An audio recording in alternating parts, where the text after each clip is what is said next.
Hello there. Good morning and compliments of the season. My name is Victor Ali, and I'm the head of investment advisory at Sankore Global Investments. And this is your weekly financial markets roundoff. We start off in the US, where stocks closed high on Friday amid a holiday shortened week. The S&P was up 0.56%. The Nasdaq was up 0.83%, while the Dow rose 0.42%. Both the S&P and the Nasdaq, actually notched intraday highs and also closed at, new highs on Friday. For the week, the Dow added 1.4%, bringing its gain for September to 7.5%. The S&P and the Nasdaq both advanced 1.1% for the week, ending November higher by 5 and 6% respectively. The Dow and the S&P recorded their best month in 2024. November was largely driven by post-election rally as investors believed that a Trump presidency would augur well for corporate America.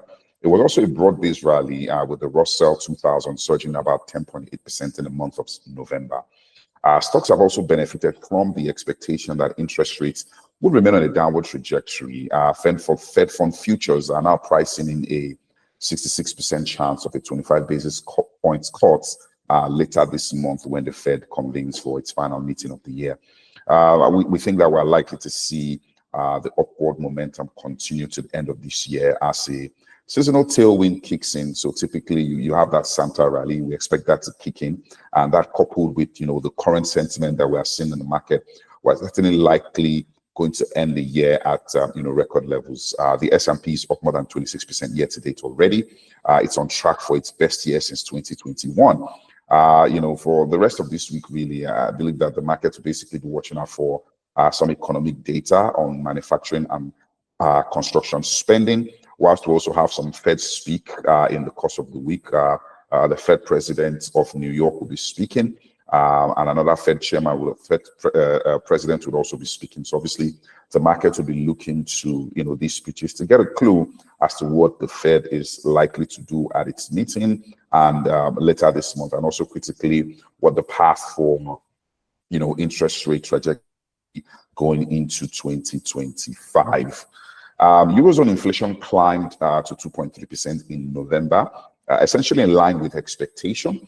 But it was higher than the 2% that was recorded in October, climbing back above that 2% target that the ECB had basically set. Price rises in the EU have ticked higher for 2 straight months after dropping to 1.7% in September.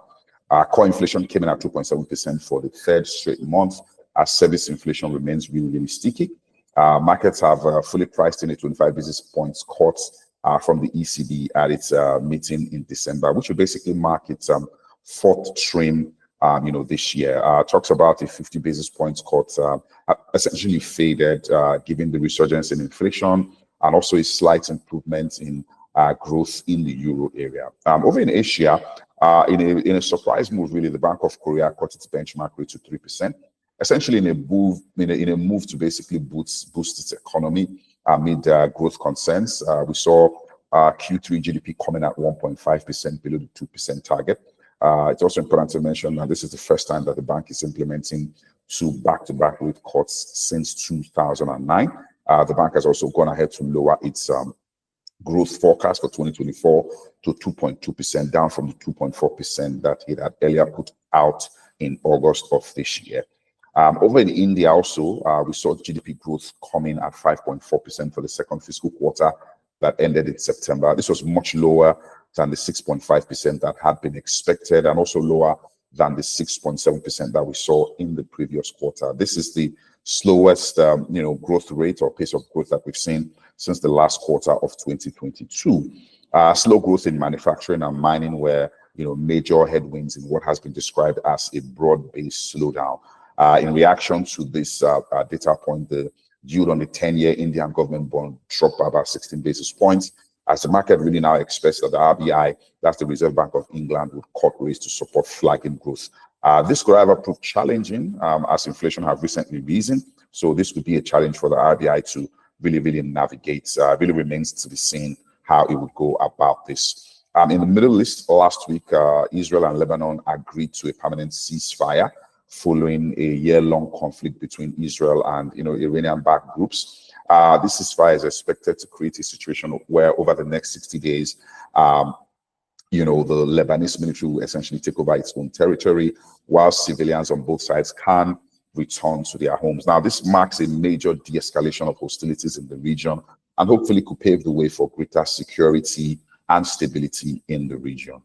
Over in Nigeria last week, we had, quite a flurry of data. Inflation came out last week and it rose to about 33.88%, higher than the 32.7% that we had seen, in the previous months. Again, inflation remains on the ascendancy. If you look at the headline figure, and you look at food inflation, we're seeing, increases, a sort of a resurgence in food inflation. Obviously, due to the seasonality, we expect that is likely to continue towards the end of the year and into the early parts of next year. We also saw output figures in terms of GDP growth came in at 3.46%, for the third quarter of 2024.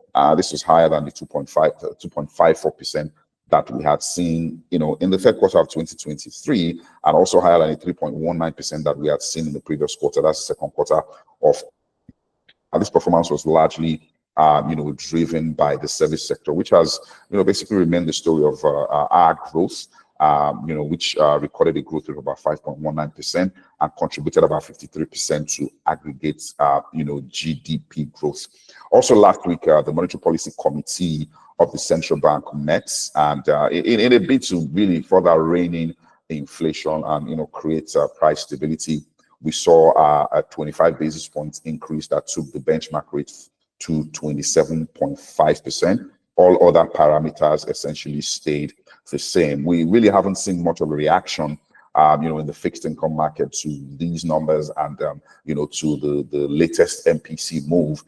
We, however, think that a lot of the moves that we have seen or we had seen in the month had essentially priced in the sort of, increase that we've seen in the benchmark rate. We saw, the bond auction with the 2031 closing at a record of 22%. That's the highest, close for any bond auction or for any bond in the history really of Nigeria. And we also saw, significant increases at the stock rate at the previous PMA auctions as well. So clearly that is already, really being priced in. I think the critical question really is how, price stability from an FX perspective will really react to these moves that we have seen from the monetary authorities. That pretty much wraps up our financial market updates. Thank you very much for your time, and we hope that you have a very, very productive week. Thank you.